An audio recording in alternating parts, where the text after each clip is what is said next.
Baik, Bismillahirrahmanirrahim. Assalamualaikum warahmatullahi wabarakatuh. Assalamualaikum warahmatullahi wabarakatuh. Waalaikumsalam warahmatullahi Waalaikumsalam wabarakatuh. warahmatullah. Alhamdulillah, wassalatu wassalamu ala Rasulillah wa ala alihi wa ashabihi wa man walah. Kita bersyukur kepada Allah Subhanahu wa taala masih memudahkan kita semua untuk berkumpul pada ruang Zoom pada hari yang berbahagia ini yang kita hormati tentunya trainer kita atau pemateri kita Dr.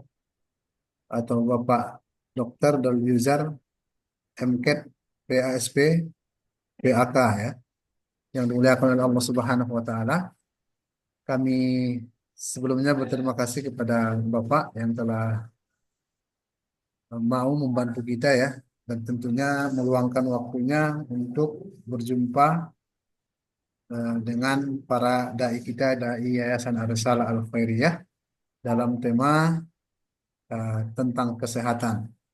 Dan semua mungkin kita sangat merindukan sebentar lagi akan berjumpa dengan bulan yang mulia ya, bulan Ramadan, dan kita berdoa kepada Allah Subhanahu wa taala agar kita disampaikan ke bulan Ramadan dan diberikan kekuatan dan juga energi yang kuat untuk beribadah dan melaksanakan ketaatan kepada Allah Subhanahu wa taala. Dan juga kita tidak lupa berdoa mudah-mudahan Bapak trainer kita dengan menyampaikan materi kesehatan ini juga apapun yang kita laksanakan nanti di bulan Ramadan beriman bertakwa membaca Al-Quran eh, dengan sebab materi kesehatan ini mudah-mudahan juga materi kita dapat pahala seperti itu. Baik Bapak dan juga semua dai kita sebelumnya mungkin nanti eh, di awal mungkin Bapak Diluzar perkenalkan. Mungkin ada sebagian dai kita yang belum kenal. Namun Ana rasa kalau sekolah tinggi kita dan juga yayasan kita, Bapak sudah kenal ya karena sudah beberapa kali mengisi pelatihan di sini. Untuk mempersingkat waktu, langsung saja mungkin saya berikan kesempatan kepada Bapak Dokter, kepada Bapak kita berikan waktu dan kesempatan. Silakan Pak. Assalamualaikum warahmatullahi wabarakatuh. Waalaikumsalam Assalamualaikum warahmatullahi warahmatullahi Waalaikumsalam wabarakatuh. wabarakatuh. wabarakatuh. Assalamualaikum Betul. wabarakatuh. Alhamdulillahilladzi arsala rasulahu bil huda wa dinil haq wa dini kulli wa kafa billahi syahida. Asyhadu an la ilaha illallah wa asyhadu anna Muhammadan abduhu wa rasuluh allazi la nabiyya ba'da. Qala Allah Ta'ala fil Qur'anil Azim, ya ayyuhalladzina amanu kutiba alaikumus siyam kama kutiba alal ladzina min qablikum la'allakum tattaqun. Bapak Hasan Hamzah Lubis dan para dai yang saya muliakan, para tuan guru kami, syukur alhamdulillah pada siang yang berbahagia ini kita bisa bertatap wajah melalui Zoom mungkin ya. Seyogianya saya ingin hadir kembali nih, sudah lama tidak ke sana, tapi karena kesibukan tugas mungkin kita melalui udara saja dulu ya. Tapi Allah Insya dengan Allah. teknologi ini mempertemukan kita Ya. hari ini untuk nanti bisa berbincang-bincang. Terima kasih atas Ya. kesempatan ini eh, dan saya mengucapkan juga kepada Bapak dai sekalian, terima kasih mau untuk nanti kita bersama-sama katakanlah berbagi, saling sharing, dan saya akan mengantarkan diskusi kita tentang puasa dan kesehatan.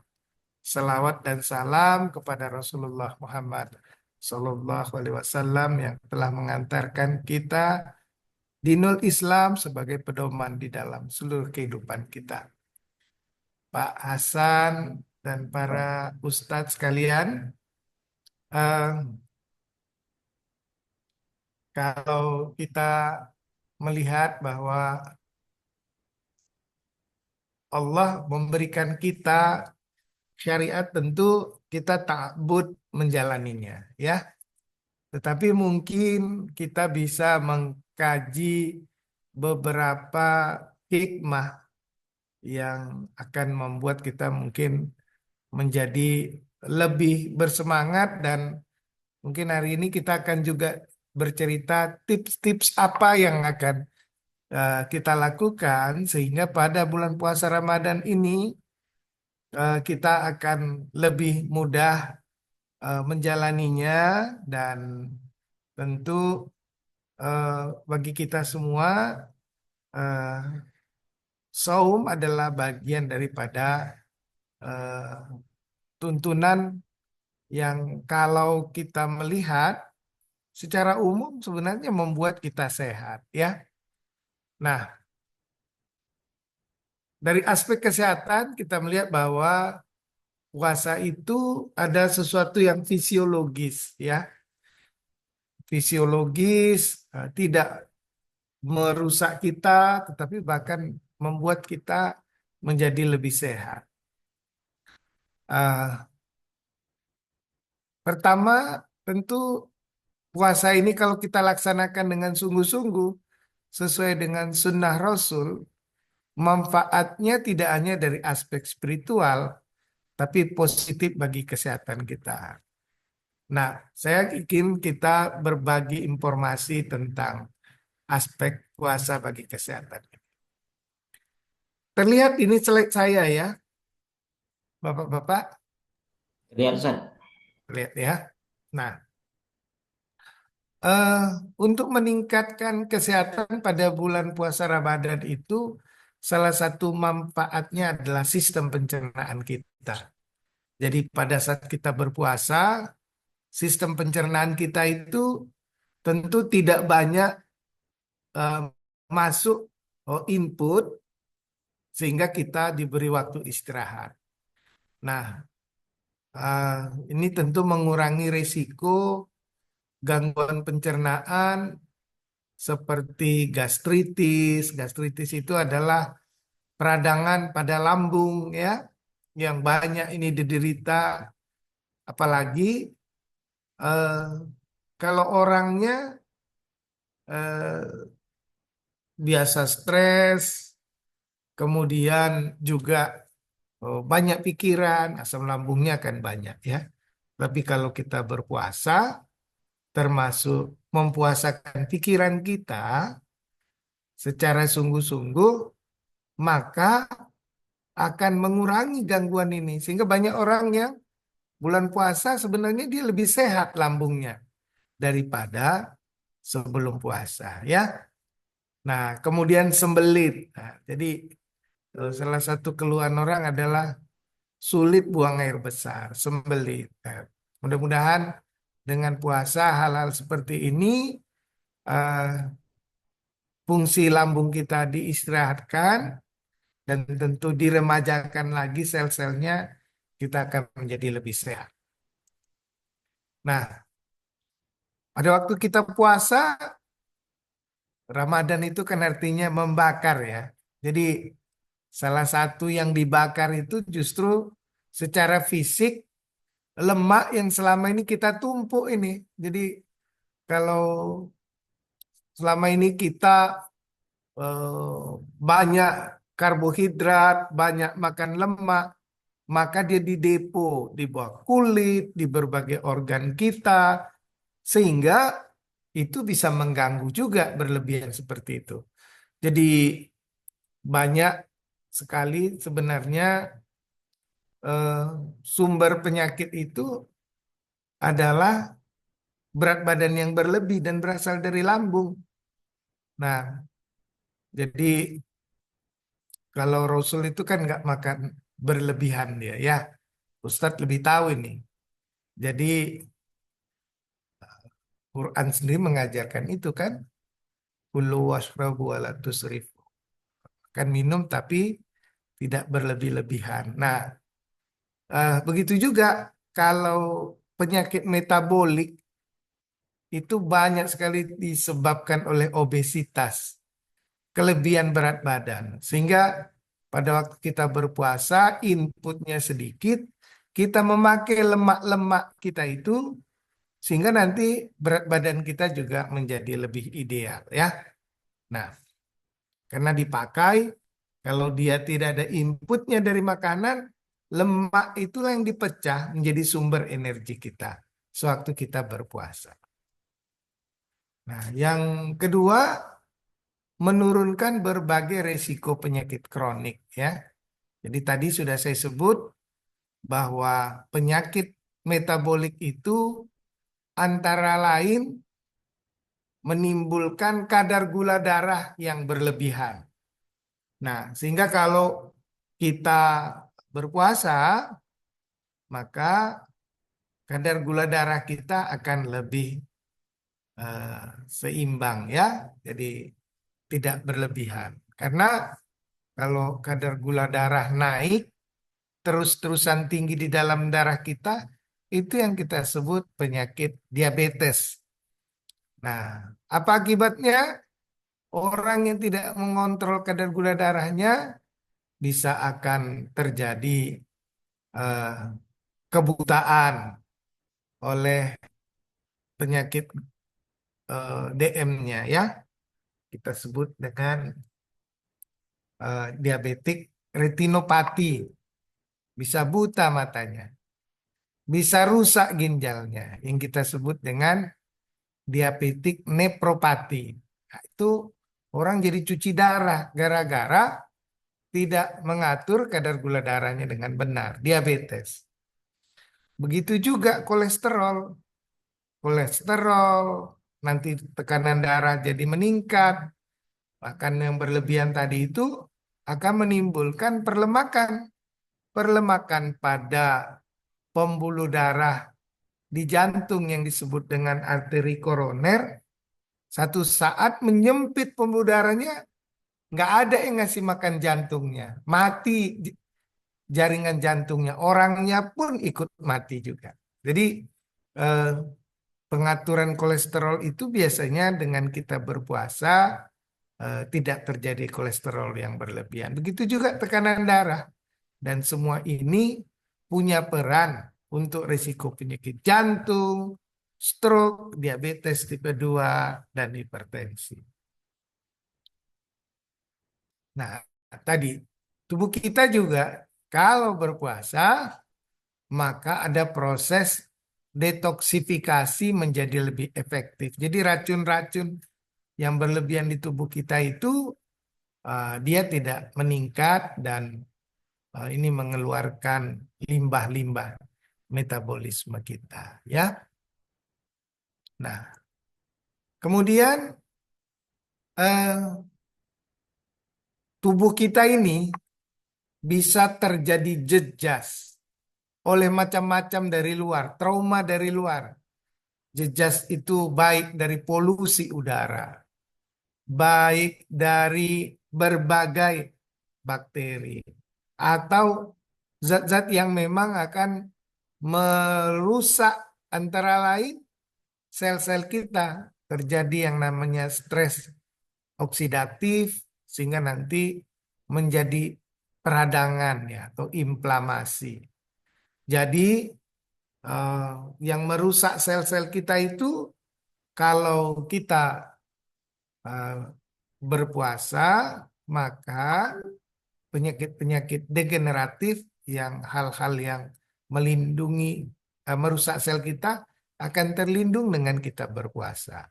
Ya, sehingga katanya orang puasa itu biasanya sel-selnya menjadi lebih meremaja, mengurangi penuaan dini, ya.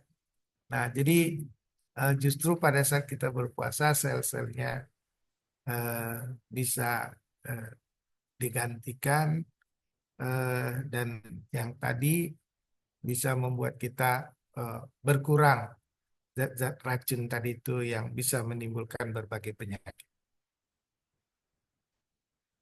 Nah, ternyata di dalam penelitian orang berpuasa itu terbukti meningkatkan produksi protein otak yang kita sebut dengan brain derived neurotrophic factor. Ini penting untuk kesehatan neuron, saraf-saraf kita, dan mencegah gangguan neurodegeneratif ya. Nah, ada banyak penelitian sebenarnya tentang bagaimana puasa ini pada hewan coba ya. Dan penelitian-penelitian ini menunjukkan berbagai manfaat fisiologis yang signifikan, yang terbukti memang bermanfaat dengan berpuasa.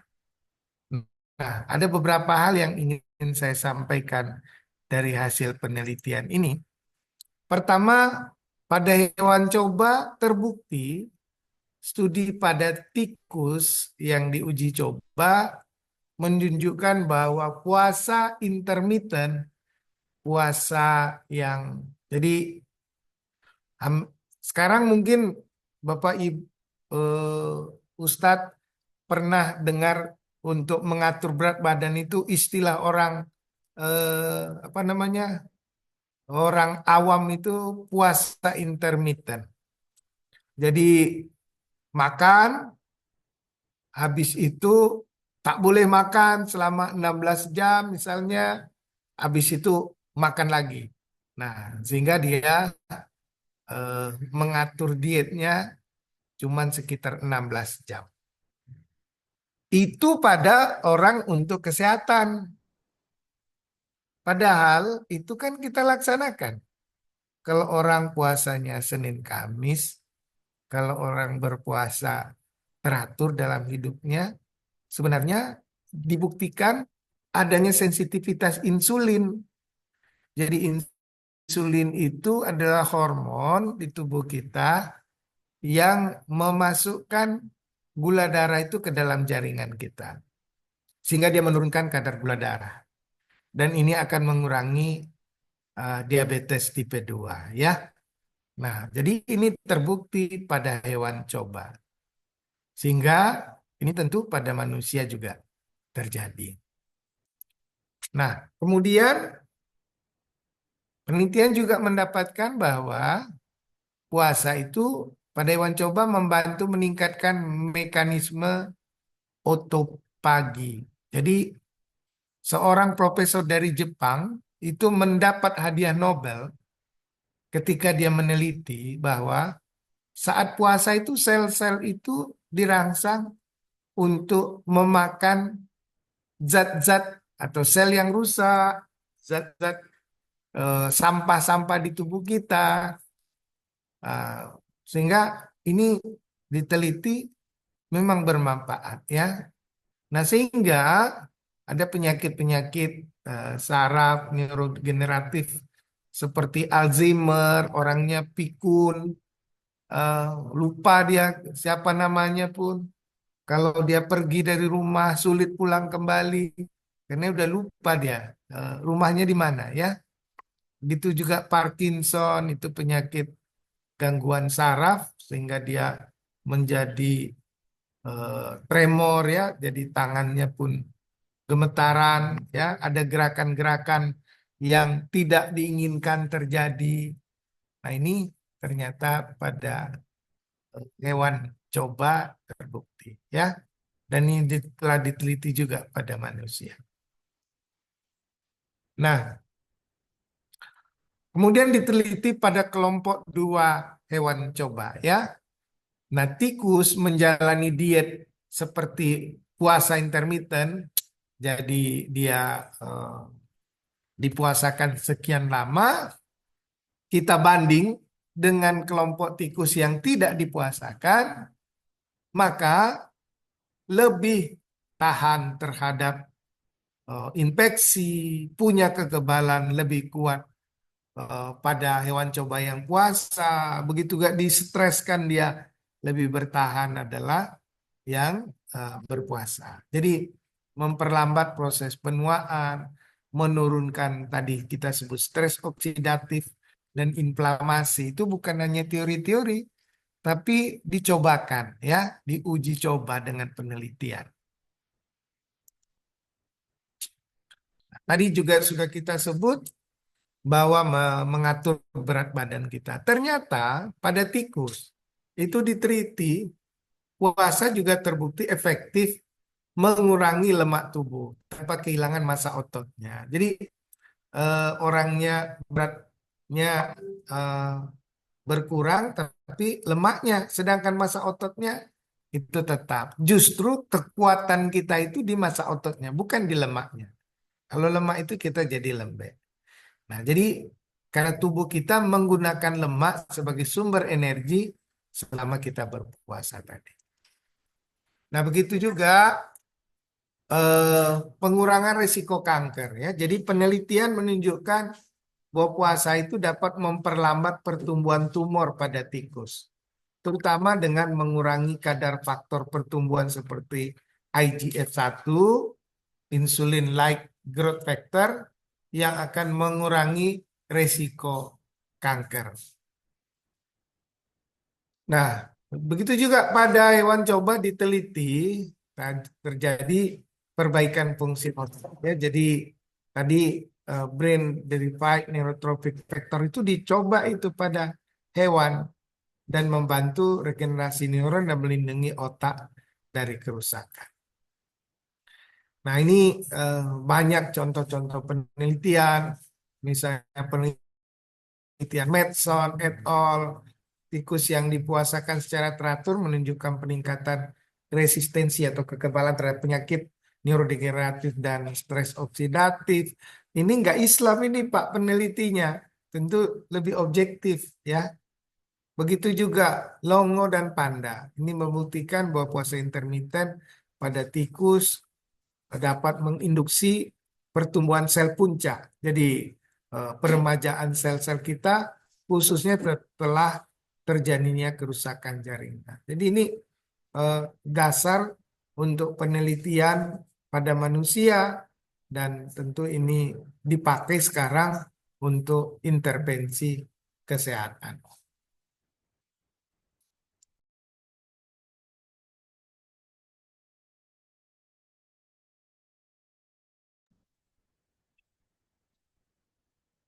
Nah, tentu dengan hikmah puasa yang kita sebut tadi, bukan karena itu kita tidak berpuasa supaya sehat, tapi ada bonus, ya. Bonusnya Allah berikan, sehingga sebenarnya syariat yang diberikan Allah itu kepada kita pasti yang terbaik buat diri kita. Nah, jadi termasuk tadi soal saum ya. Ya. Jadi mari kita pakai ini menjadi momen untuk meningkatkan kesehatan, tapi tentu caranya yang benar ya. Jadi misalnya makan sahur, nanti kita akan lihat beberapa tips ya. Nah, tentu sesuai dengan yang dijalankan oleh Rasulullah. Nah, kalau kita puasa seperti itu kita akan sehat. Tapi kalau puasanya tidak sesuai dengan sunnah, ini tentu tidak dapat hikmah tadi, ya. Nah, ada beberapa tips yang ingin saya sampaikan. Pertama, apa namanya? Rasul mengajarkan kita untuk sahur. Di sahur itu ada hikmah. Nah, jadi eh, ketika kita sahur, sebaiknya kita mengkonsumsi makanan tinggi serat, ya. Jadi baik sayur-sayuran, ya, buah-buahan itu tinggi serat dan protein agar kenyangnya lebih lama. Jadi seperti oatmeal, oatmeal itu gandum, ya, telur, kacang-kacangan, sayur, ya. Jadi ini baik untuk kita konsumsi. Kemudian berbuka, Rasul itu berbuka biasanya dengan yang manis ya, dengan kurma.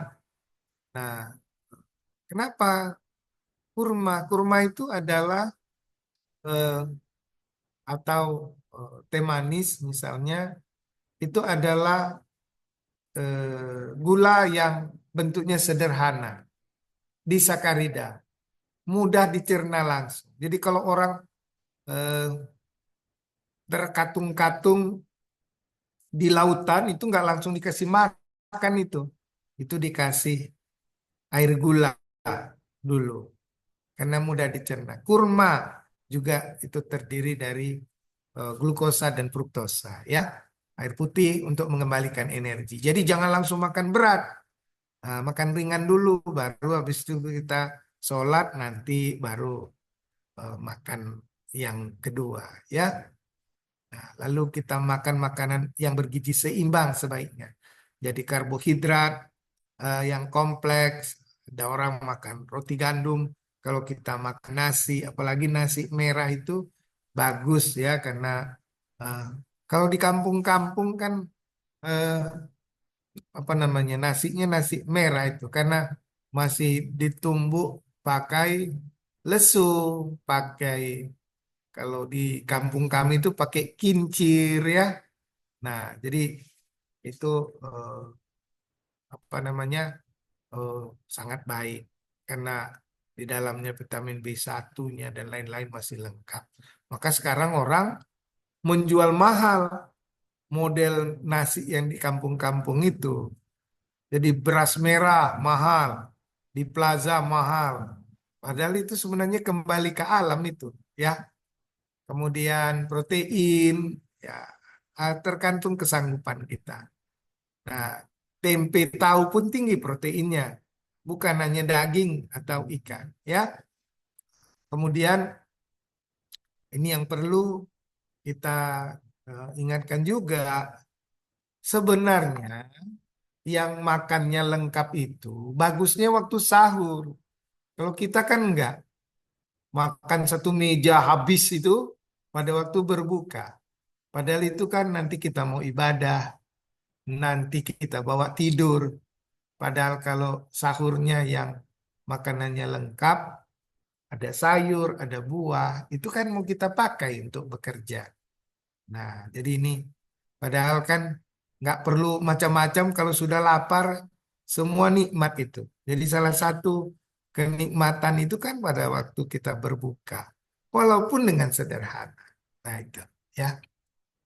Nah kemudian eh, kita menghindari makanan berlebihan dan tidak sehat. Jadi yang berminyak, goreng-gorengan, makanan manis berlebihan, serta minuman bersoda dan berkafein.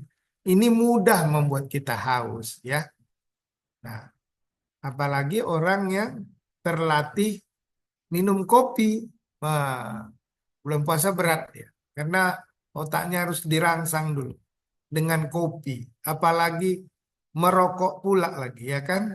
Itu berat berpuasa. Padahal menurut saya orang yang merokok itu nggak ada keuntungannya, hanya mubazir dan kadang-kadang dikodo lagi tuh masyarakat kita mengkodo duluan merokok baru makan ya kan karena begitu beratnya dia tidak merokok padahal semuanya adalah mubazir ya hanya tiga keuntungan merokok sering saya bilang merokok yang pertama obat awet muda yang kedua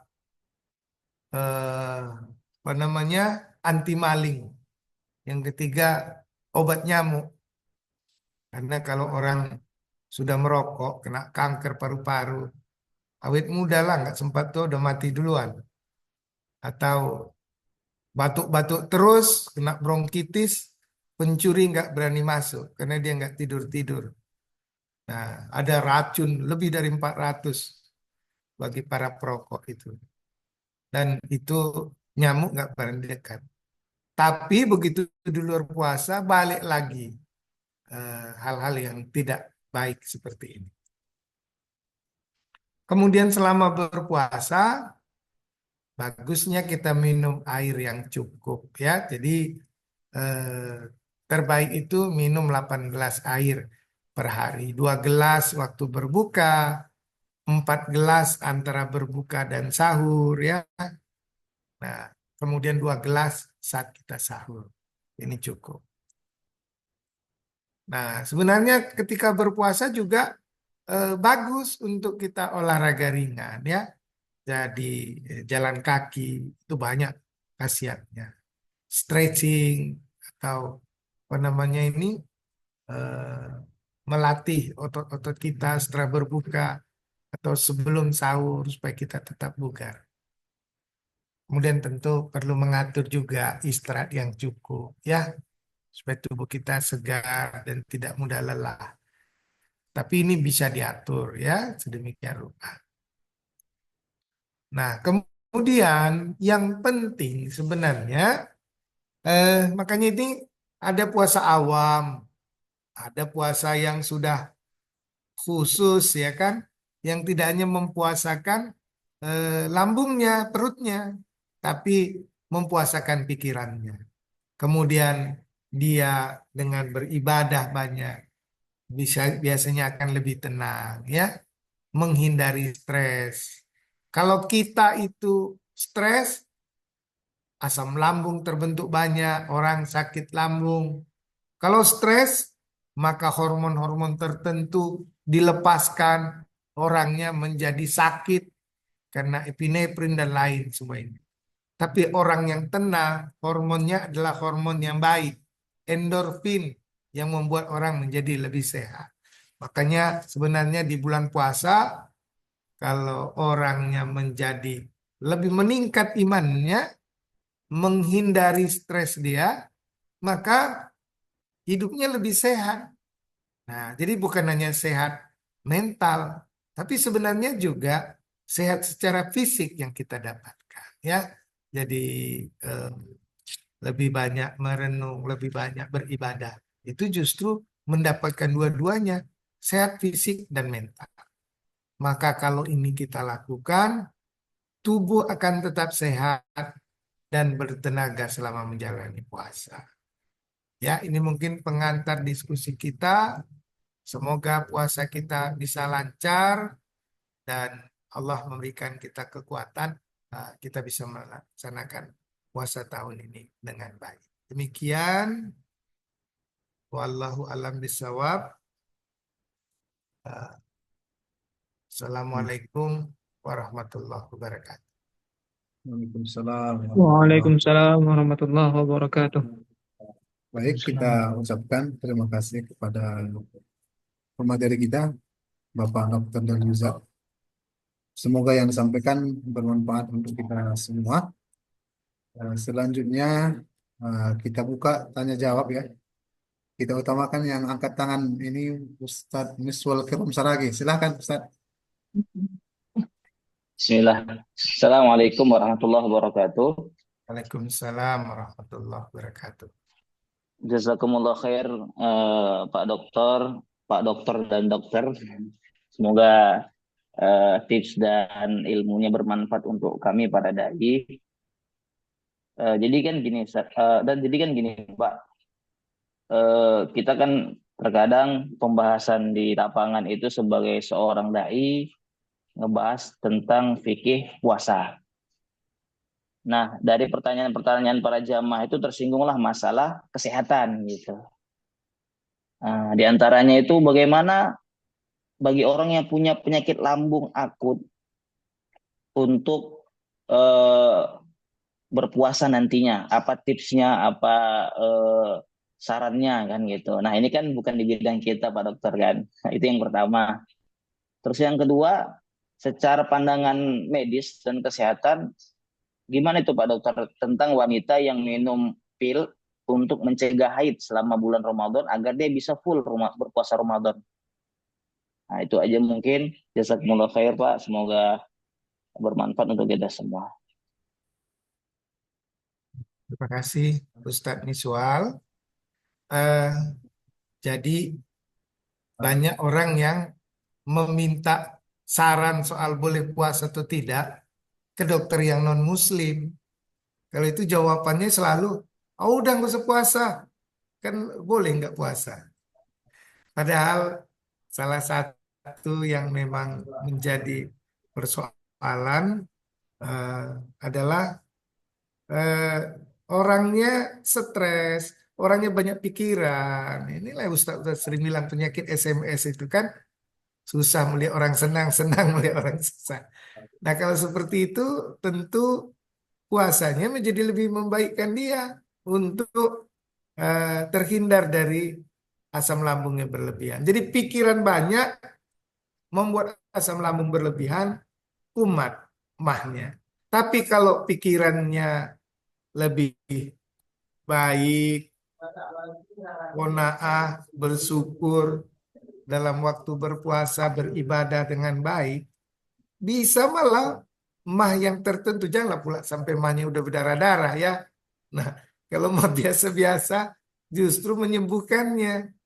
Jadi justru lebih bagus. Apalagi makan yang tidak berlebih-lebihan itu juga membuat mahnya jadi kumat. Jadi banyak orang tadi itu tentu melatih, Ustadz lebih tahu lah bagaimana melatih puasa tidak hanya eh, menahan makan dan minum ya. Ini yang kita sampaikan pada jemaah kita. Jadi kalau puasanya sempurna, nah janganlah pula ini berbuka puasa langsung meletup nasi dengan cabenya ya kan? Wah, terkejut perutnya itu. Makanya Rasul itu ngajarkan itu dengan jadi waktu sahur dan berbukanya benar Rasul itu secara kesehatan. Jadi eh, mulai aja dengan yang ringan itu baru habis sholat maghrib, nah, baru lagi kita sudah berjamaah. Jadi pola makan kita yang salah, maka berbagai penyakit yang terjadi. Jadi bahkan Ustadz, saya banyak mendapatkan pada waktu bulan puasa dia jadi lebih sehat Ustadz. Nah, yang kedua memakan hormon tertentu untuk full puasanya.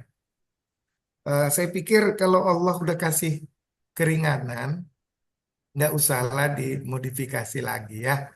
Kecuali mungkin kalau kita pakai untuk eh, haji mungkin ya ada alasan yang dengan ongkos sekian lama dia mau pada saat nanti apa yang memang dia harus beribadah.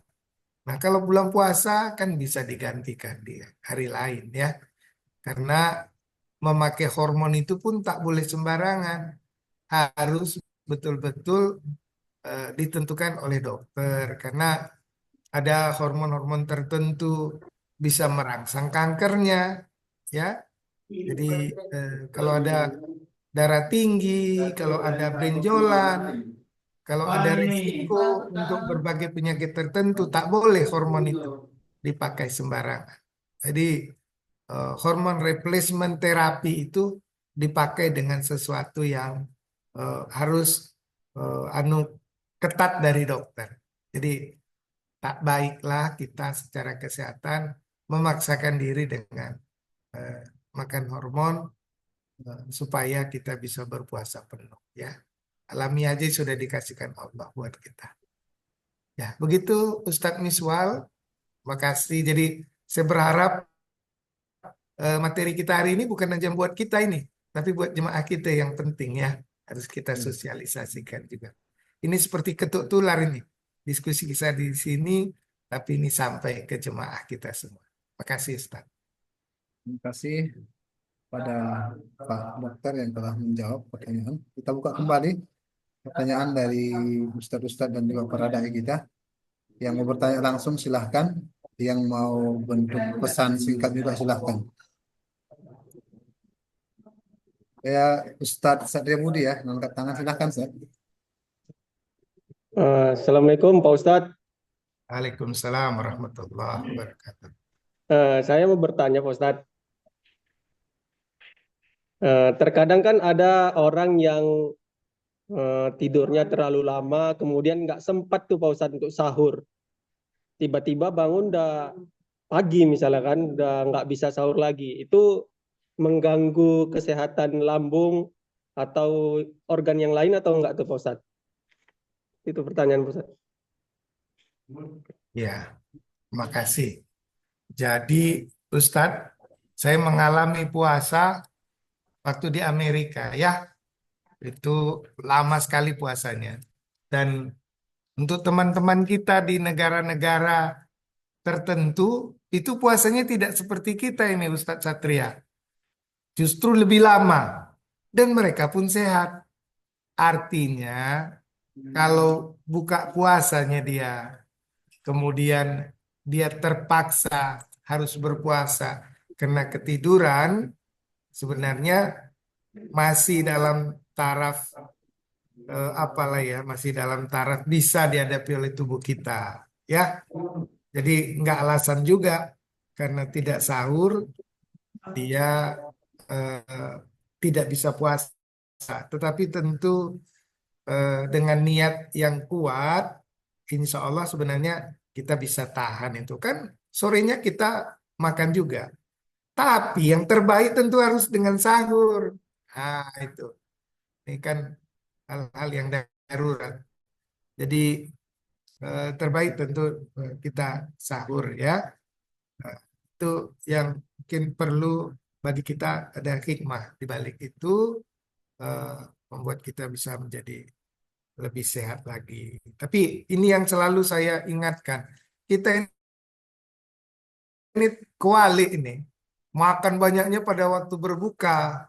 Kalau sahurnya seadanya anak-anak kita juga dikasih begitu. Sebaiknya menurut saya, menurut kesehatan, lebih bagus waktu sahurnya lah kita. Terutama untuk anak-anak kita ya. Lebih bergizi.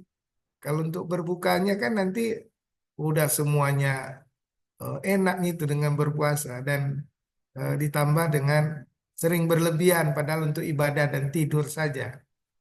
Jadi itu. Ini kita terbalik ini. Makan banyaknya pada waktu berbuka sementara sahurnya tidak padahal itu kita pakai untuk aktivitas kita. Ini Ustaz. Jadi kalau darurat sebenarnya menurut kesehatan masih memungkinkan, tapi tentu kita mau yang lebih terbaik untuk kesehatan dan sunnah juga seperti itu. Gitu. Baik, terima kasih kepada Pak Dokter yang telah memberikan jawaban yang sangat bagus. Kita buka kembali ya pertanyaan dari Ustadz-Ustadz.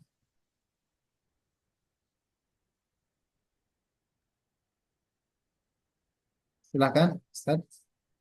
Ada yang bertanya?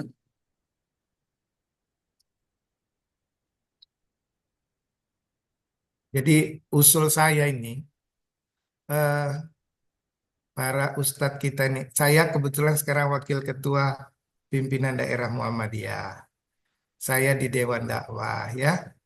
Saya itu memang membagi para dokter untuk eh, turun ke umat juga. Banyak hal yang kita harus mencerahkan umat kita ini. Banyak yang salah ya. Satu contoh, boleh ya sambil menunggu yang lain bertanya ini Ustaz. Ya, Satu silakan, Pak. contoh, seringkali kita para dai ini menjelaskan, jangan pernah mau diimunisasi ibu-ibu kalau mau menikah. Itu membuat orang jadi mandul. Nggak ada ilmu kedokteran yang bisa buat orang untuk jadi mandul. Itu vaksin tetanus toksoid supaya anak-anak kita yang lahir tidak menjadi tetanus tali pusat. Nah, tapi masih banyak ustadz kita ngomongin begitu. Sehingga menyuruh dokter berbohong, mengeluarkan bahwa dia sudah suntik tetanus untuk bisa dapat formulir NA untuk menikah. Nah, ini kan salah. Jadi nggak ada. Jadi yang sakit itu banyak umat Islam. Nah, sekarang ini kita di Muhammadiyah itu ada majelis kesehatan yang memang diturunkan sesekali materi kesehatan itu penting supaya umat kita ini mendapatkan pencerahan informasi yang benar. Saya banyak sekali mendengar ceramah-ceramah ustadz yang menyesatkan soal kesehatan. Padahal tidak begitu. Maka kita perlu untuk diskusi tentang kesehatan ini. Ya, jadi eh, di Dewan Dakwah juga kita turunkan eh, dai yang ngerti soal kesehatan. Kalau enggak, kita malah buat masyarakat kita jadi sakit karena tadi informasinya salah. Ustadz kita ini punya peran besar. Kalau udah informasinya salah, terutama soal yang bukan dia pahami ilmunya, Nah, ini kita merugikan umat kita. Itu Ustaz. Silakan ada pertanyaan lain. Baik Pak, ini ada pesan singkat kita bacakan. Bagaimana cara menjaga keseimbangan antara ibadah puasa dan aktivitas sehari-hari agar tetap produktif? Terima kasih Pak Dokter. Silakan Pak. Sih. Jadi eh, kalau kita lihat dalam sejarah, Perang Badar itu pun pada waktu Ramadan itu kan. Jadi orang kita ini kalau udah bulan puasa tidak produktif. Harusnya eh, karena kita memahami bahwa puasa itu membuat sehat. Saya terus terang punya banyak tokoh yang menjaga puasa Senin Kamisnya. Dan itu sangat cerdas. Saya boleh kasih contoh. Ini jangan lihat pandangan politiknya ya. Ini lihat kesehariannya. Almarhum Habibie, saya dulu di ICMI mendampingi beliau. Itu kalau Senin Kamis, itu selalu puasa itu. Jadi kalau orang cerdas seperti Pak Habibie, itu karena memang mempuasakan Senin Kamis. Jadi nggak benar bahwa orang banyak puasa itu jadi bodoh. Enggak, lebih cerdas. Pak Amin Rais, jangan lihat pandangan politiknya. Tapi beliau yang setahu saya, Senin Kamisnya dijaganya. Artinya eh, kita itu memang sering sekali meninggalkan ajaran kita. Orang lain yang melaksanakan. Jadi puasa tadi itu benar-benar membuat kita harusnya lebih produktif. Tentu tadi ya sahurlah kita ya, kemudian eh, makin kita menunjukkan ini kalau kita lihat di masjid-masjid kita sholat zuhur habis itu tidur semua ya kan. Jadi sebenarnya makin kita aktif itu akan makin eh, kita menjadi lebih apa namanya lebih bugar ya, walaupun perlu istirahat sesekali karena eh, tidur terus menerus itu juga sebenarnya tidak membuat sehat di bulan puasa. Ya perlulah mengatur, tapi eh, apa namanya tidak membuat kita tidak produktif. Jadi olahraga ringan, kemudian makanya yang paling penting itu sebenarnya adalah pola pikir kita. Banyak sekali di ilmu kedokteran itu tergantung kita eh, mensugesti diri kita ya. Jadi kalau kita yakin bahwa kita sehat, itu akan banyak hal-hal yang ringan-ringan membuat kita sehat. Makanya sugesti itu kan motivasi. Nah, makanya orang yang beriman itu akan lebih kuat dia harusnya. Jadi ini yang harus kita berikan juga untuk jamaah kita. Eh, jangan sampai lebih bermalas-malasan di bulan Ramadan itu. Nggak ditunjukkan Rasul yang seperti itu. Jadi eh, konsumsi makanan itu yang tadi saya sampaikan. Seimbang, ada proteinnya, walaupun ada karbohidratnya. Dan orang jarang itu makan sayur malam-malam. Makanya akhirnya sahurnya pun nasi dengan kerupuk aja. Macam mana bisa produktif? Tapi di sahurnya kita justru makanannya lebih baik. Kalau di berbukanya itu otomatis sudah enaknya itu. Anak-anak kita pun diberi makanan yang lebih bergizi itu pada waktu sahur. Ya, itu menurut saya akan menjadi lebih produktif. Tapi sugestilah. Itu makanya keinginan kita untuk aktif, untuk berbuat akan membuat tubuh kita menjadi lebih kuat. Tapi kalau otak kita membuat kita menjadi loyo, tidak bersemangat. Jadi penting sekali persoalan pola pikir itu. Ya, pikiran menentukan fisik kita. Begitu, Pak Latiful Ilham mungkin yang bertanya tentang ini ya. Iya, iya Pak. Ya, terima kasih Pak Dokter. Masih banyak ini pertanyaan pesannya, tapi lebih kita utamakan yang angkat tangan. Silahkan, Ustaz Supriyadi. Saya Ustaz. Assalamualaikum warahmatullahi wabarakatuh. Waalaikumsalam warahmatullahi wabarakatuh. Ya, terima kasih Pak atas waktunya. Pertanyaan saya, karena ada yang mencoba dan bertanya sama saya, kenapa ada orang yang puasa yang masih pagi itu Pak, sekitar jam 8 atau 9 pagi itu, dia sudah terasa lapar gitu Pak. Ya, kadang mual sampai mau muntah, pusing, ya bahkan gemeter sampai keringat jagung, keringat dingin gitu Pak ya. Padahal malamnya dia puasa, sahurnya, maksudnya waktu sahur ya bersahur gitu. Ini ada gejala apa gitu Pak? Karena dia pingin kali puasa, bahkan hampir setiap Ramadan kesulitan untuk puasa gitu Pak. Atau ada suplemen atau nutrisi yang bisa membantu gitu Pak. Terima kasih demikian Pak. Assalamualaikum. Waalaikumsalam. Jadi boleh langsung saya jawab ini Ustadz ya, Pak Hasan. Ya, silakan Pak. Jadi memang di agama kita kan ada rukhsah ya.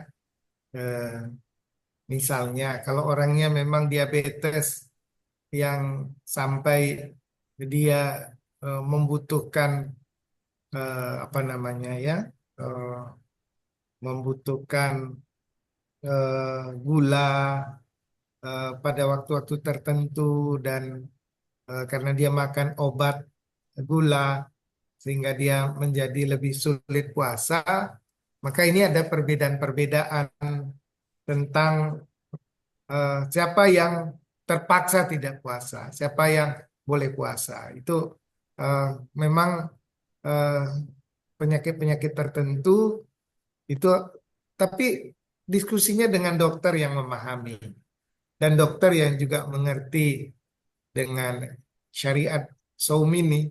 Kalau tanya sama dokter yang eh, tidak muslim pula lagi, itu pasti tidak usah puasa. Karena sebenarnya banyak sekali orang yang sakit bisa jadi sehat dengan berpuasa ini. Makanya itu puasa intermiten itu. Tapi nomor satu, Pak, sugestinya. Jadi niat bahasa kita ya. Jadi jam 10 itu, kalau bagi kita yang awam aja lah, jam 10 itu udah lapar itu kita. Lapar kali. Kalau niatnya tidak berpuasa.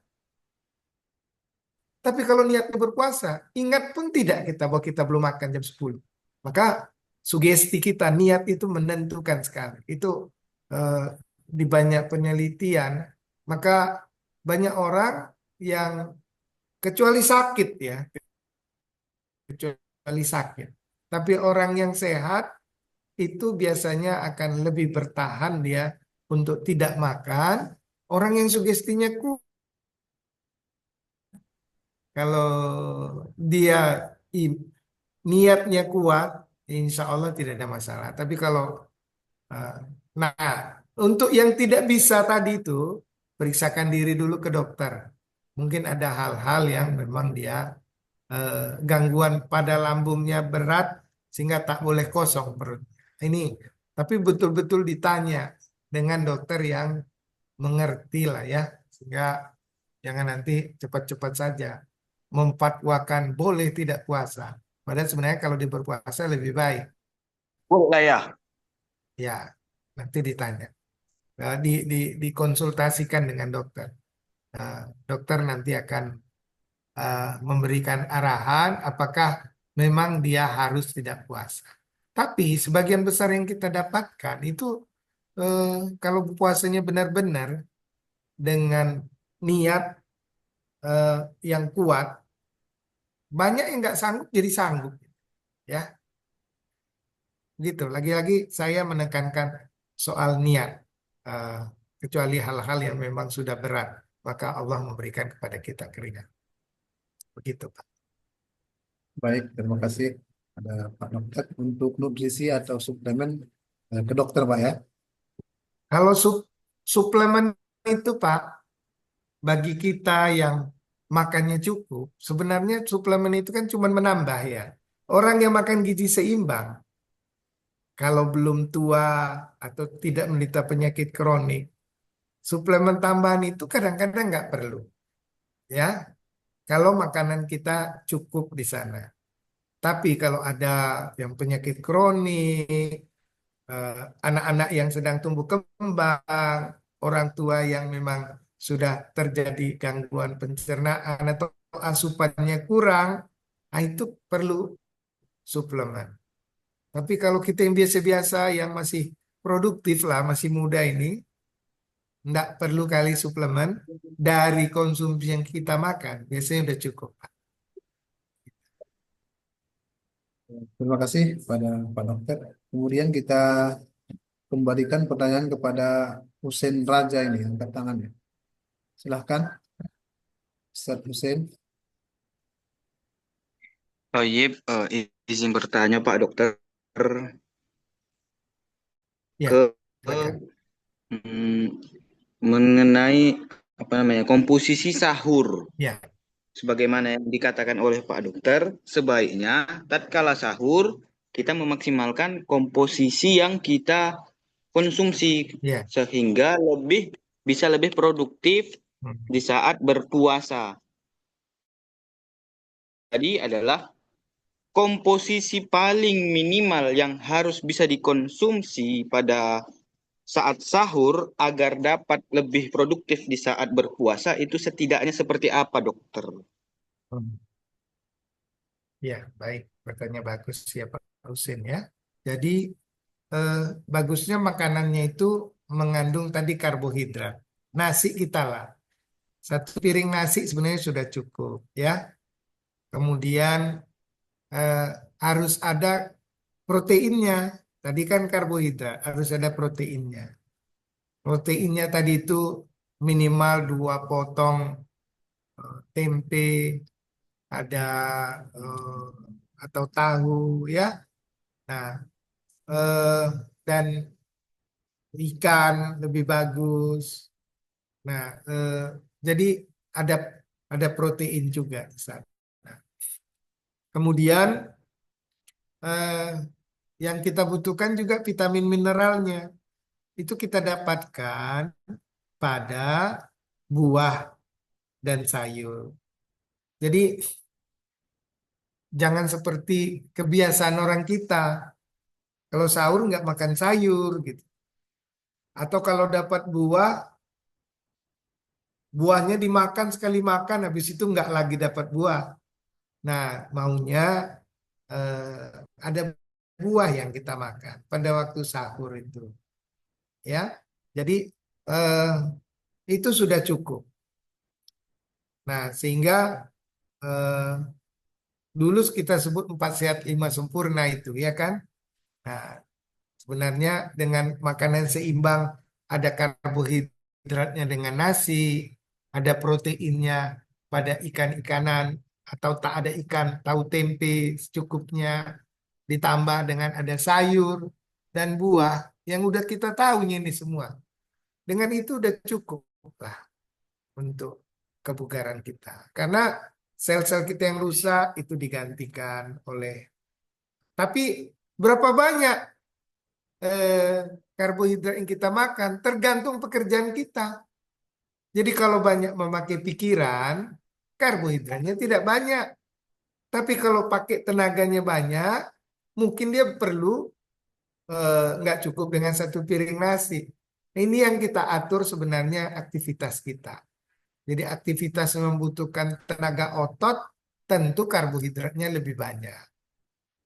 Nah, kalau karena menghasilkan tenaga dia. Sedangkan protein itu adalah mengganti sel-sel kita, ditambah dengan vitamin pada sayur dan buah.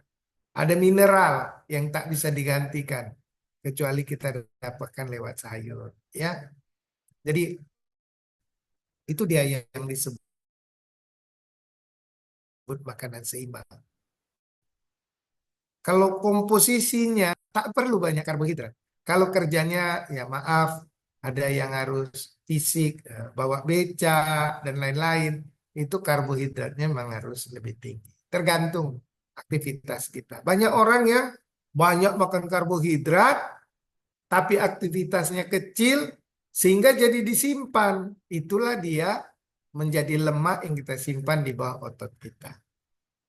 Gitu.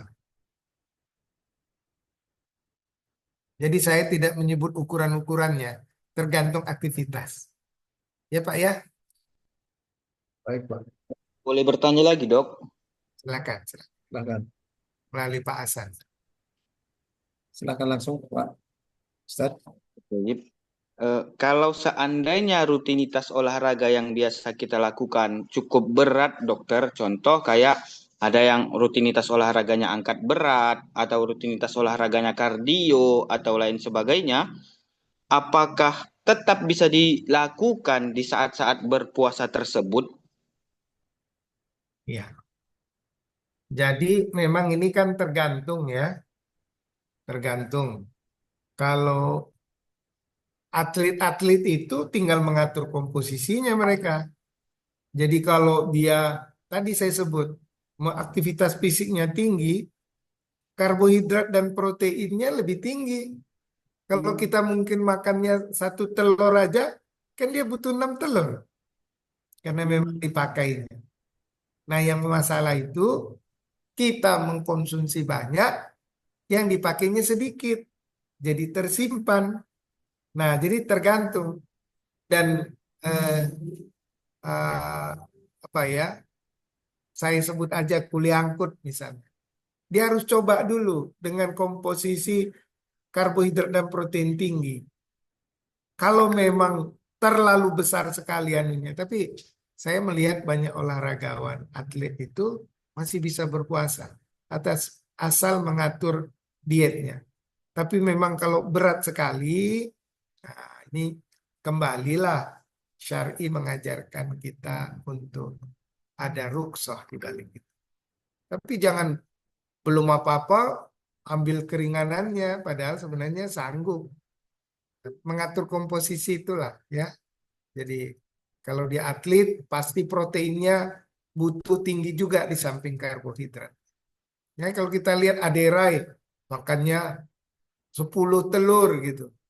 Kalau kita kan enggak. Jadi tergantung konsumsinya. Tapi mereka masih bisa berpuasa. Tergantung ya. Begitu Ustaz. Baik, terima kasih Pak Dokter. Kemudian kita kembalikan ke Ustaz yang mau bertanya kembali. Sebelum kita baca pesan masuk, ada yang mau bertanya langsung? Baik Pak Dokter, kita baca pertanyaan pesan singkat. Assalamualaikum warahmatullahi wabarakatuh. Pak Dokter, Ana mau nanya, tidur sesudah subuh dan sesudah asar apa baik untuk kesehatan Pak Dok? Nah, Ya, silakan Pak. makasih. Dalam kesehatan sebenarnya tidur itu janganlah di sesudah subuh. Tidur sesudah subuh itu akan membuat kita menjadi lebih haus. Tidur sesudah asar pun sebenarnya membuat kita menjadi lebih lemas.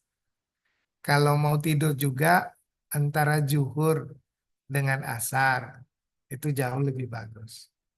Tapi sesudah subuh saya tidak menganjurkan. Itu akan banyak sekali eh, metabolisme dan cairan tubuh kita akan berkurang. Bangun tidur kita jadi hausnya berlebihan. Jadi sebaiknya jangan tidur lagi sesudah subuh. Begitu. Baik Pak Dokter, kita baca kembali pesan singkat.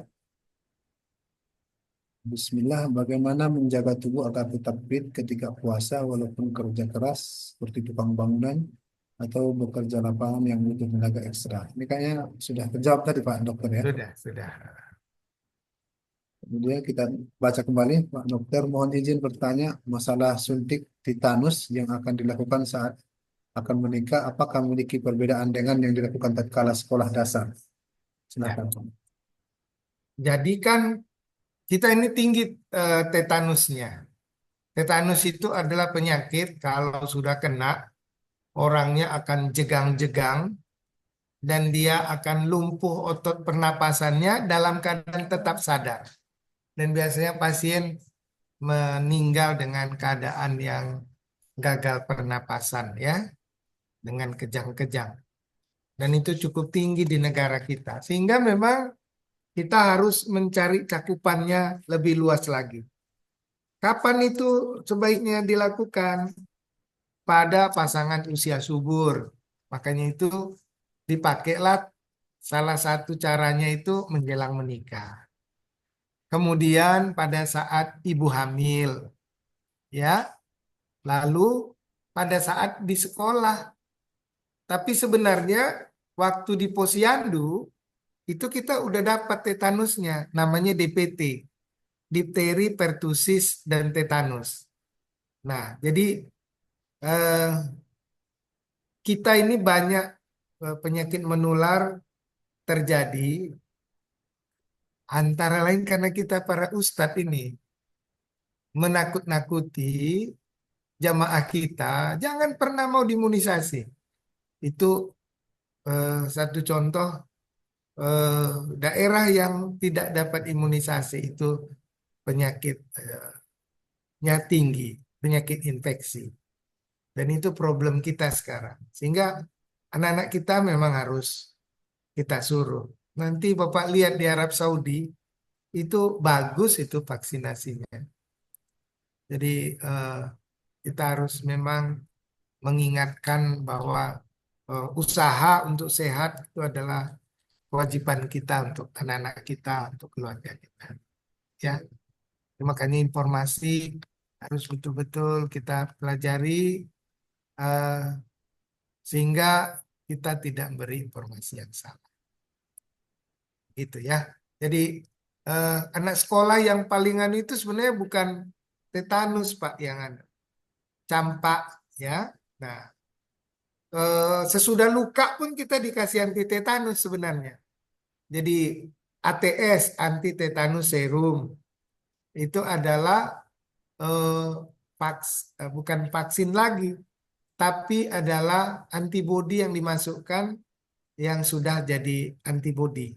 Sedangkan kalau vaksin itu adalah eh, ekstrak kumannya yang dilemahkan atau dimatikan, membuat tubuh kita bereaksi membentuk antinya. Sehingga kalau datang masuk kumannya, tubuh kita sudah menghadapinya. Saya ini Pak, kebetulan dosen imunologi.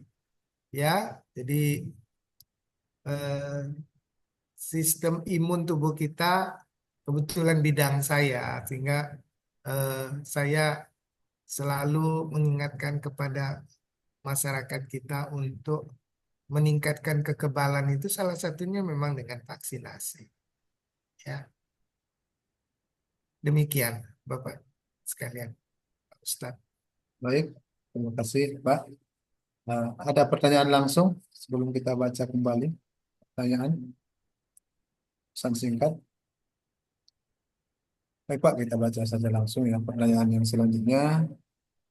Bagaimana aturan makan buah yang tepat Pak Dokter? Sebelum makan nasi atau sesudah makan nasi atau bersamaan? Pertanyaan yang bagus ya.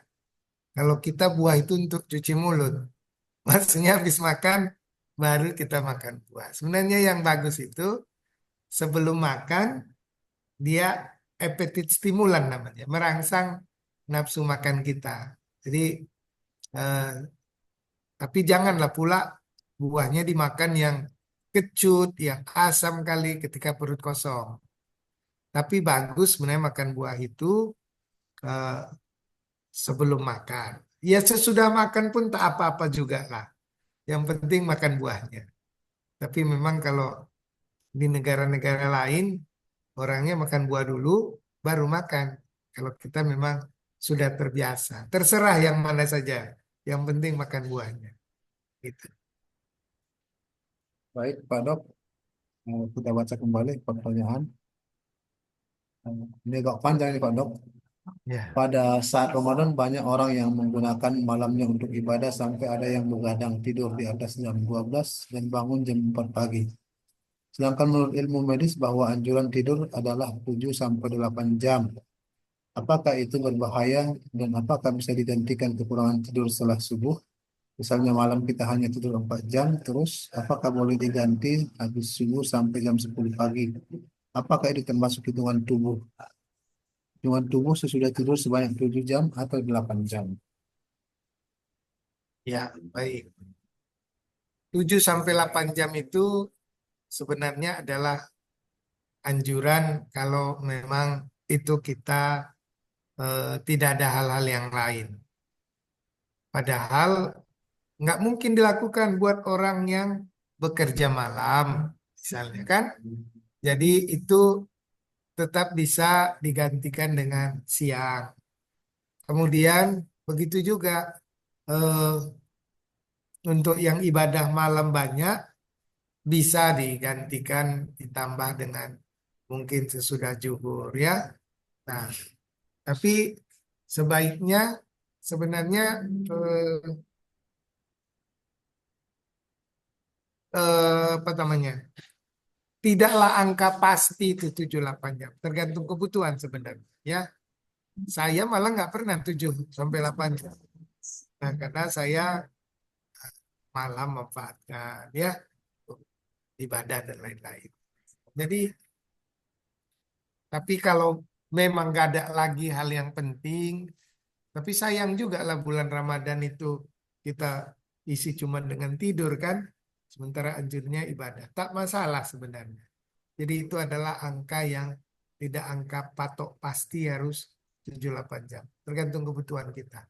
Tapi kalau memang tidak ada hal-hal yang dibutuhkan, ya sebaiknya. Jadi itu bukanlah angka patokan. Kalau nggak 7-8 jam nggak sehat ya.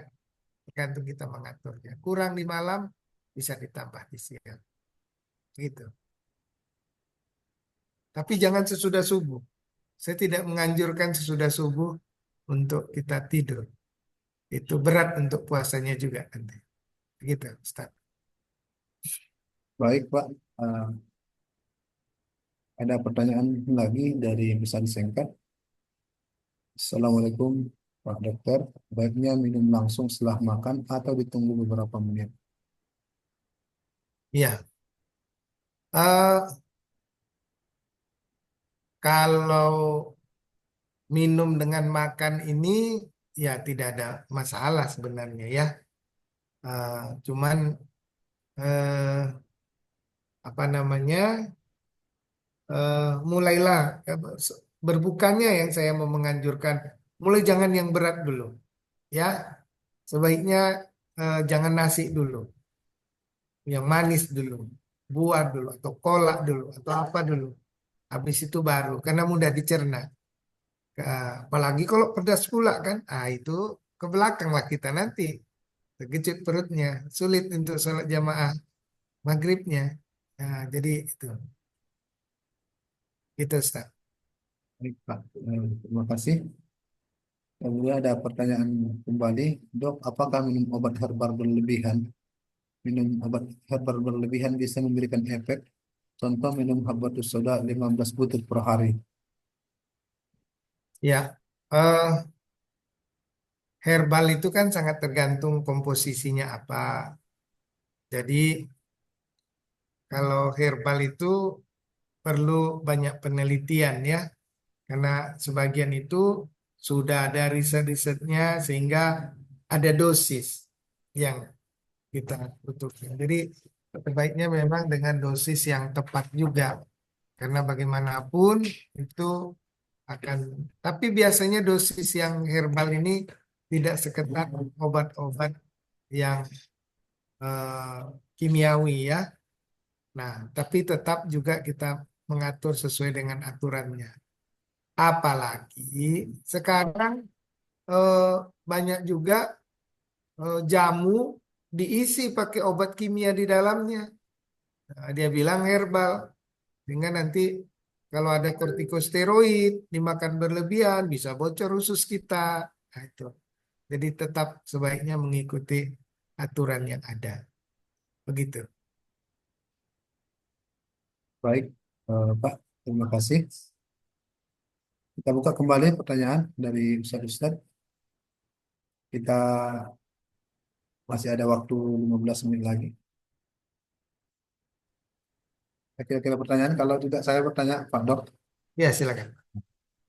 Tadi ada sedikit Pak Dokter menyinggung tentang stres dan input makanan ya ke tubuh. Ya. Kalau dipersenkan di antara pikiran stres dan juga makanan yang tidak sesuai dengan tubuh kita dimasukkan ke tubuh, di mana maksudnya antara kedua tersebut yang memiliki efek besar untuk penyakit dalam tubuh kita, pikiran atau makanan. Ya, baik, makasih Ustaz. Jadi dua-duanya berpengaruh. Jadi makanya eh, ada yang kita sebut dengan psikosomatik. Psikosomatik itu adalah semua gejalanya fisik, berdebar-debar, kemudian nyeri ulu hati, sakit kepala, kemudian tidak bisa tidur, kencing-kencing terus. Itu sebenarnya nggak bisa diobati fisiknya. Yang diobati adalah pikirannya. Nah, dia nanti akan menjadi shopping dokter. Berobat satu dokter, pindah dokter lain. Karena begitu habis obatnya datang lagi. Karena pikirannya. Obatnya sebenarnya sama Ustadz. Jadi dengan dia eh, taklim sebenarnya obatnya ya. Dengan dia bisa lebih tenang. Nah, jadi pada wanita yang umur menjelang menopause banyak psikosomatik itu. Jadi tidak hanya disembuhkan dengan obat, tapi juga dengan dijernihkan berpikirnya. Makanya eh, dokter ahli psikosomatik itu yang memahami juga tentang psikoterapi dan eh, menanamkan hal-hal keimanan ya. Jadi yang cocok ustadz itu duduk atau dokter yang ustadz untuk di psikosomatik itu. Banyak Pak penyakit fisik ini karena pikiran. Begitu juga sebaliknya. Kalau kita ada penyakit fisik, maka orangnya jadi depresi, orangnya macam-macam. Jadi nggak bisa dipisahkan kedua itu.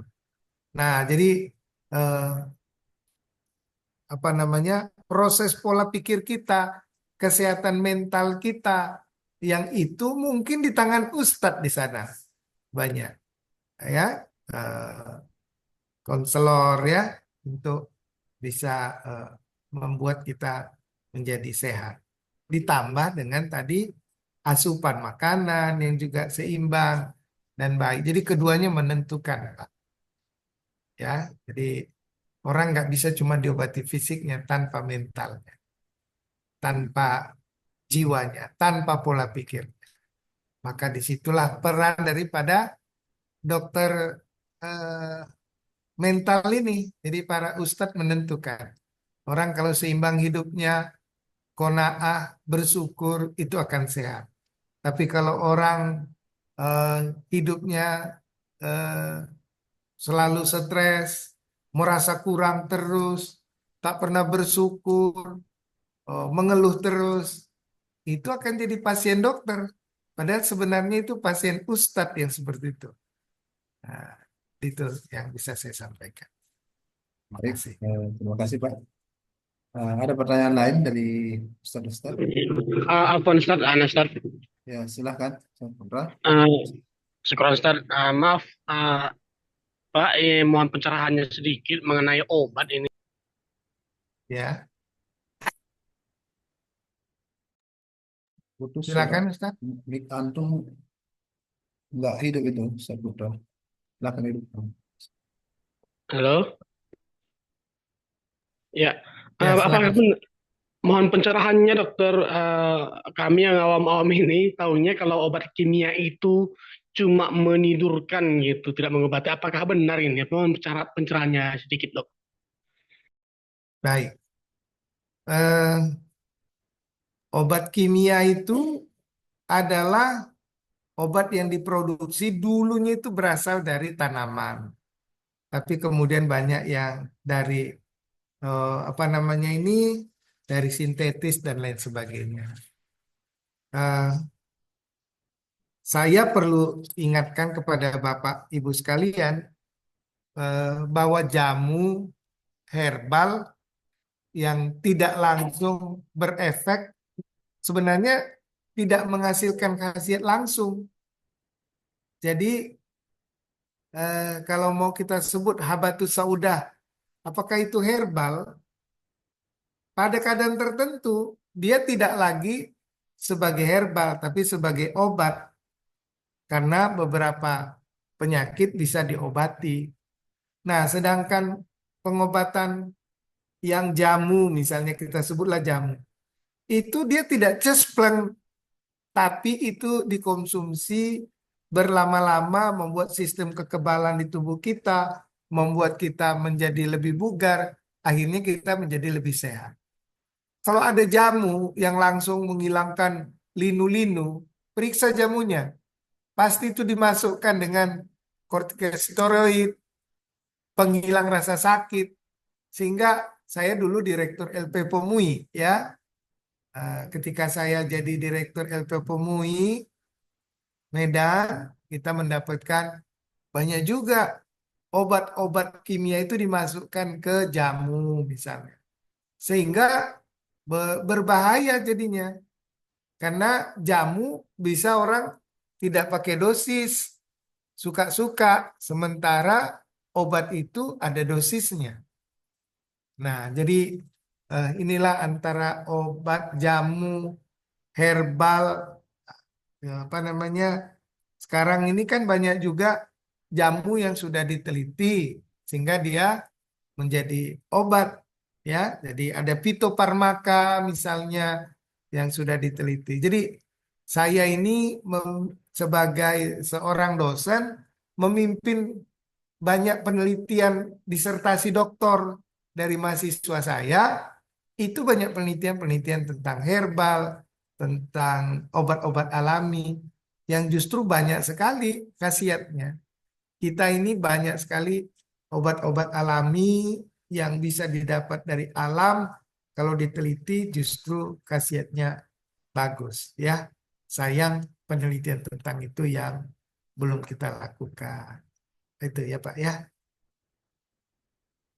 Baik Pak, kalau pertanyaan beliau tadi tentang obat kimia itu hanya sekedar menghilangkan rasa sakit atau memang mengobati secara sempurna, gitu. Mungkin itu yang saya tangkap dari Ya, pertanyaan beliau. ya justru obat itulah yang mengobati. Jadi kita kena infeksi, obatnya antibiotik. Kalau enggak kita makan antibiotik, tubuh kita akan bereaksi dengan kuman itu. Lama-lama, zat kekebalan tubuh kita akan merusak diri kita sendiri. Gara-gara dipaksa berlebihan tubuh kita bereaksinya. Maka adalah penyakit autoimun. Penyakit autoimun itu adalah sistem kekebalan tubuh kita yang merusak diri kita sendiri.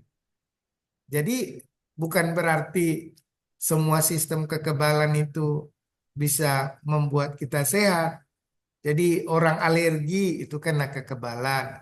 Orang penyakit lupus, penyakit tiroid, macam-macam itu sistem kekebalan. Ada hipersensitivitas namanya.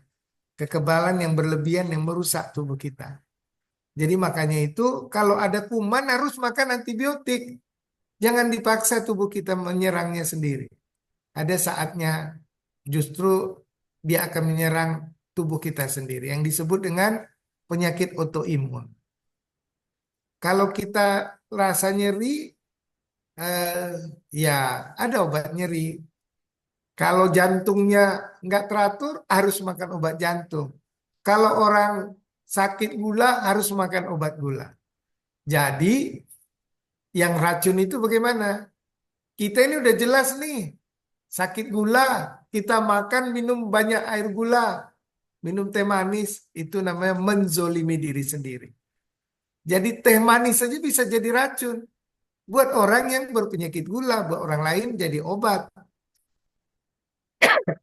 Makanya kita harus mengikuti ahlinya ya. Nah, kalau orang udah kuliah 6 tahun tentang itu, ya ulamanya di bidang itu.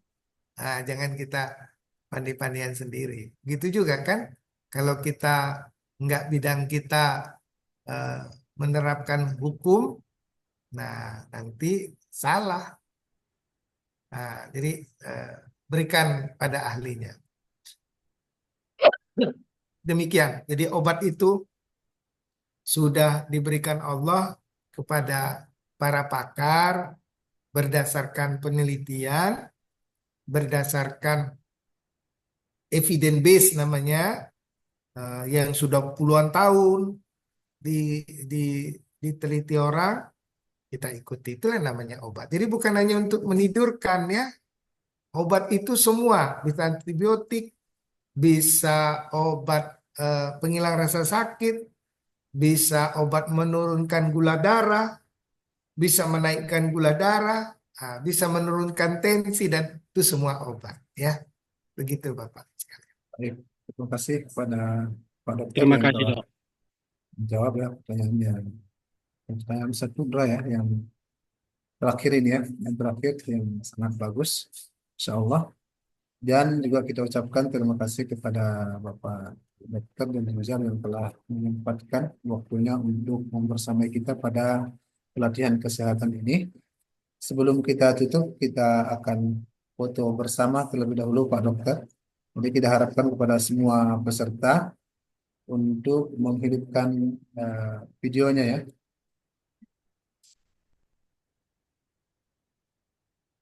Silakan Ustaz dibuka videonya ya.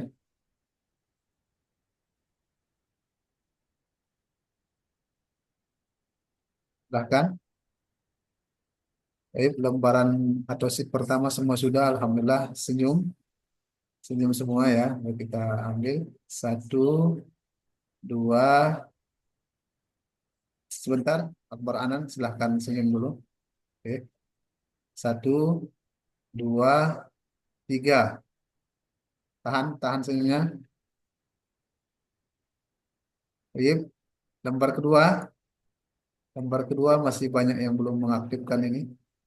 Ustaz Nurrizal, Ustaz Slamet, Zaki, Hanan, Ustaz Iqbal. Silahkan dibuka ya. Kalau akhwat mungkin nggak masalah, nggak dibuka. Duduk saja, Ustaz Rahmat, biar bagus. Silahkan duduk. Ya. Baik, kita hitung sampai 3. 1, 2, 3. Tahan senyumnya. Baik, lembaran ketiga. Ini banyak yang nggak aktif ya. Tapi kita ambil saja. Kita hitung sampai 3. 1, 2, 3. Baik, sesi foto bersama telah selesai. Dan kita kembali ucapkan terima kasih kepada Bapak Dr. W. Zaro Haris atas materinya yang sangat bagus ya. Dan kami sangat berterima kasih secara khusus kepada Bapak Dokter. Dan insya Allah nanti kalau ada kesempatan lain akan kita undang kembali Pak. Insya Allah nasrun minallah fatun qarib wa Amin. basiril mu'minin. Assalamualaikum warahmatullahi wabarakatuh. Waalaikumsalam. Waalaikumsalam warahmatullahi wabarakatuh. Jadi kita tutup perjumpaan kita ini ya dengan doa kafaratul majlis. Subhanakallahumma wa Walhamdulillah wa bihamdika. bihamdika. Assalamualaikum warahmatullahi wabarakatuh. Jadi kita ingatkan kembali ya untuk mengisi daftar hadir. Karena itu daftar hadir sekalian sertifikat diisi dengan benar.